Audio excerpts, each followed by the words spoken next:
Muy buenas noches. Con este segundo repaso terminaremos la revisión de lo ya visto hasta ahora en el módulo de la India.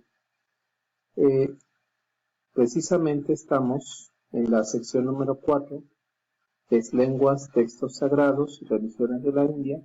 Nosotros alcanzamos a hablar un poco acerca de las lenguas y de los textos sagrados, que es lo que vamos a abordar hoy. El tema de las religiones lo veremos próximamente. Una vez que ya hayamos hecho la lectura del Bhagavad Gita y que hayamos hecho también la lectura de los textos relacionados con las religiones de la India, de este libro que les he citado ya constantemente, que se llama Historia de las ideas y las creencias religiosas, del gran historiador de las religiones, Mircea Eliade, a quien tendremos el placer, digamos, de disfrutar a través de estas lecturas, audio lecturas, digámoslo así. Bueno, acerca de las lenguas de la India, simplemente recordar que las lenguas de la India están divididas en dos grandes grupos. Las lenguas índicas, que forman parte de las lenguas indoarias, que a su vez son parte de la gran familia indoeuropea. Estas lenguas, como ustedes pueden ver, coinciden su distribución hacia el norte con la llegada y la presencia de los grupos indoeuropeos que prácticamente en el segundo milenio antes de Cristo se asentarán y empezarán a dominar toda esta región. Por otro lado están las lenguas drávidas o dravídicas, que son las lenguas que sustancialmente se localizan en la parte sur y que están vinculadas con grupos que ahora sabemos podían estar relacionadas con los habitantes del Valle del Indo. Precisamente el Brahui es una de las pocas lenguas dravídicas que todavía se pueden encontrar como un relicto en la zona nororiental de este territorio entre India y Pakistán. Bueno, para poder dejar más claro, el sánscrito, ¿no?, es la lengua que prácticamente origina la mayor parte de los grandes textos sagrados de la India, la mayor parte de la literatura de la India. El estudio del sánscrito condujo en su momento al estudio comparativo de las lenguas. Esa es una de las cosas que es muy importante, porque se convirtió en un punto inicial de una gran disciplina, que es el estudio comparado de las lenguas y lo que se denomina la glotocronología. Se descubrió que el sánscrito, el persa, el griego y el latín, así como las lenguas celtas de Europa, las germánicas y las eslavas, provenían de una primitiva lengua no escrita que es el llamado ario. Desde Irlanda hasta la India, pasando por Europa y América, se hablan estas lenguas que ahora llamamos no arias tanto, sino indoeuropeas. Durante más de 3000 años ha existido una cultura sánscrita ininterrumpida en la India, si incluimos el sánscrito de los Vedas, el cual fue escrito prácticamente en el segundo milenio antes de Cristo.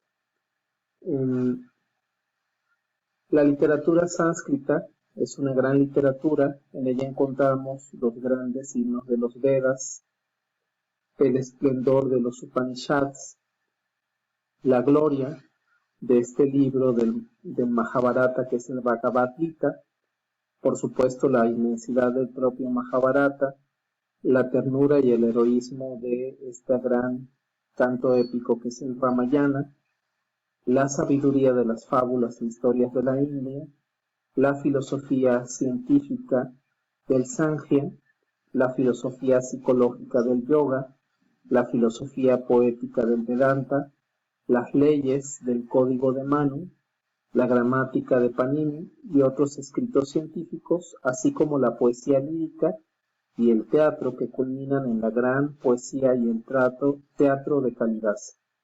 El sánscrito, sin embargo, a pesar de esta riqueza literaria, no produjo dos tipos de texto, que son la historia o la tragedia, los cuales, como sabemos, sí están en la literatura griega, aunque la literatura griega no tiene la riqueza de otros temas que sí tiene el sánscrito.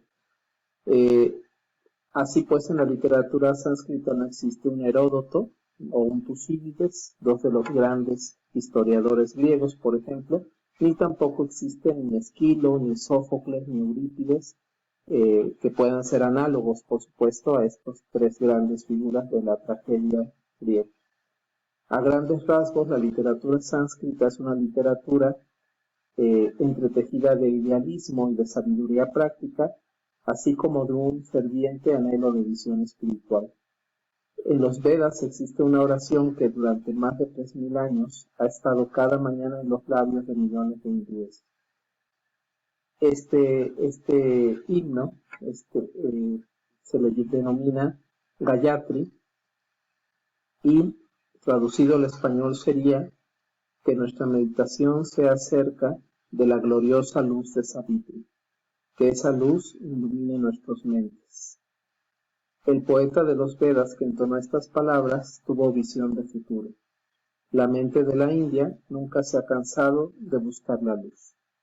Entonces, en las lenguas de la India tienen además la fortuna y la riqueza de contar con una gran cantidad de alfabetos. La India es el territorio que ha producido la mayor cantidad de alfabetos en la historia del mundo. Como ustedes saben, estos alfabetos pueden estar vinculados a una lengua indoaria, como es el sánscrito, el pali, el bengalí, el orissa, etc., hasta llegar al gujarati o al punjabí. Y tenemos 4 alfabetos principales vinculados a lenguas drávidas. El primero de ellos, que surge en el siglo IV, que es el Kannada o canarés, el Malayalam o Malabar, el tamil y el telugu. Estos surgieron a partir, digamos, de la época de los reinos e imperios medievales entre los siglos VI y siglo X. Actualmente la lengua más hablada, bueno, el alfabeto, perdón, antes de pasar a eso, el alfabeto brahmi, que está desaparecido, es el alfabeto que se utilizaba para lenguas como el sánscrito o el pali. Y tenemos también, digamos, el alfabeto actual más utilizado sin duda por las lenguas de la India del norte, las lenguas indoeuropeas, es el Devanagari, que aquí lo vemos, ¿no? Bueno, hablando de los textos sagrados, este es un cuadro que ya revisamos acerca del periodo de escritura de algunos de los textos más importantes de la India, ¿no? El idioma en el cual fueron escritos, que en su mayoría, como ustedes pueden ver, es el sánscrito, el alfabeto, que en su mayoría fue el brahmi, que luego fueron escritos en alfabeto Devanagari, ya en siglos posteriores, y que corresponden a las religiones védicas, y a partir de los Upanishad, presenciamos los primeros textos que pueden ser calificados ya específicamente como hinduistas, a la vez que védicos. Obviamente habrá textos posteriores en los que esto se consolidará, como el Mahabharata, el Ramayana y dentro del Mahabharata el Bhagavad Gita. Los textos sagrados del hinduismo, que son muchos, se clasifican, ya lo vimos, en lo revelado por los dioses, que se denomina Shruti, que significa literalmente lo oído, y la tradición, que se denomina Smriti, que se clasifica como lo recordado. La literatura védica está compuesta básicamente por los 4 Vedas, el más importante y más extenso de ellos y más antiguo también es el Rig Veda, y los Brahmanas, ¿no? Y las Aranyakas, que son otros 2 textos fundamentales, particularmente las Brahmanas. La literatura védica vamos a tener oportunidad de entenderla mejor gracias a la lectura que haremos de los textos de Mircea Eliade, que nos dará bastante luz acerca de la importancia de la literatura védica. Los brahmanas, dijimos, a grandes rasgos, son textos que hablan particularmente de los rituales, ¿no? Dentro de la literatura védica están aquellos textos que están vinculados a los signos y otros textos que están vinculados a los rituales. La palabra brahmana, ¿no? Prácticamente significa textos en Brahmi. Brahmi es el alfabeto que mencionamos, fue el primer gran alfabeto de la India vinculado a lenguas como el sánscrito. Las brahmanas prácticamente son explicaciones detalladas de los rituales vinculados a la religión védica. Y los brahmanas prácticamente, bueno, están entre los textos importantes de la literatura de la India. También dentro ya de los textos que son los Smriti, ¿no? Que es los textos de la tradición, tenemos muy importante el código de Manu. Manu es considerado la deidad de la India, que es quien da origen a la raza humana, en buena medida. Entonces el código de Manu hace alusión precisamente a una serie de reglas, ¿no? Llamados o Dharmasastra, acerca del comportamiento, digamos, del ser humano. Y bueno, prácticamente son los más importantes en su tipo y equiparables a la importancia de otros códigos muy antiguos como el código de Hammurabi. Regresando a los Shruti, ¿no? Los Upanishads son textos importantísimos. Ya mencionamos que son los textos que se pueden considerar el parteaguas entre los textos védicos y los textos que dan origen a el hinduismo propiamente dicho.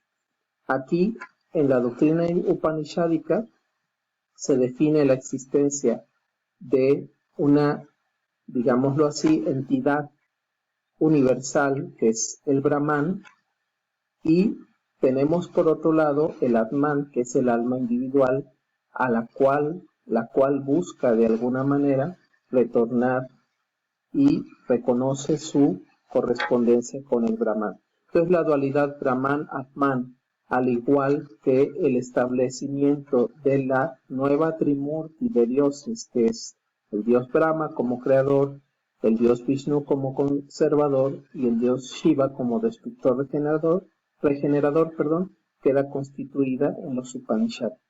El Mahabharata es un extensísimo, el más extenso de los poemas épicos de la literatura universal. Prácticamente el Mahabharata es toda una síntesis del pensamiento de la India. Es un texto ya hinduista, no védico, del cual se desprende un importantísimo texto, uno de sus libros, que es el Bhagavad Gita, el cual leeremos algunas secciones en el próximo video. El Ramayana, que es otro texto fundamental dentro de la poesía épica, mucho menos extenso que el Mahabharata, que también, así como el Mahabharata tiene a Krishna, una de las 10 avatares de Vishnu, como el protagonista, el Ramayana ahora tendrá a Rama, otro de los avatares de Vishnu, como protagonista. Los Puranas, que significa antiguos, son textos también hinduistas, que son casi todos ellos escritos entre el siglo IV y el siglo XII, y estos Puranas prácticamente nos hablan sobre la creación del mundo, sobre el origen de los dioses, sobre el origen de la raza humana. Son textos muy variados que se consideran los textos fundamentales básicos vinculados con el surgimiento de las diferentes corrientes del hinduismo, ya sea los brahmaitas, ¿no? Los vishnuitas o vaishnavitas y los shivaitas, ¿no? Y finalmente los darshanas, de los cuales pues tendremos que hablar directamente con el conocimiento de Mircea Eliade, porque es un tema bastante complejo son sistemas